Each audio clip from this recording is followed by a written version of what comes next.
আজ আমাদের ৭৮তম স্বাধীনতা দিবস। বলতে খুব দুঃখ লাগলো, যেই স্বাধীন দেশটাকে আমরা ভারত মাতা বলে আখ্যা দিই, সেই দেশে মা বোনেরা আজও সুরক্ষিত নয়। একের পর এক ধর্ষণকাণ্ড উঠে আসছে, কিন্তু ধর্ষণকারীদের কোনো শাস্তি ব্যবস্থা নেই। অথচ যার সাথে ধর্ষণ হয়েছে তার বিরুদ্ধে প্রশ্ন উঠছে, রাতে একা ছিল, ইরেসপন্সিবল গার্ল।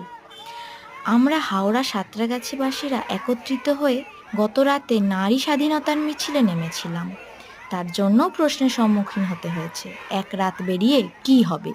রাজা রামমোহন রায় যেদিন প্রথম একটি মেয়েকে চিতা থেকে টেনে নামিয়েছিলেন, সেদিনও হয়তো তাকে এমন প্রশ্নের সম্মুখীন হতে হয়েছিল, একজনকে বাঁচিয়ে কি হবে। প্রশ্নটা বড় পুরনো, কিন্তু ইতিহাস সাক্ষী আছে যে তারপর কি হয়েছে। আসুন প্রতিবাদ করি, প্রতিবাদ মিছিলে সামিল হন, ধর্ষণকারীদের শাস্তি চাই।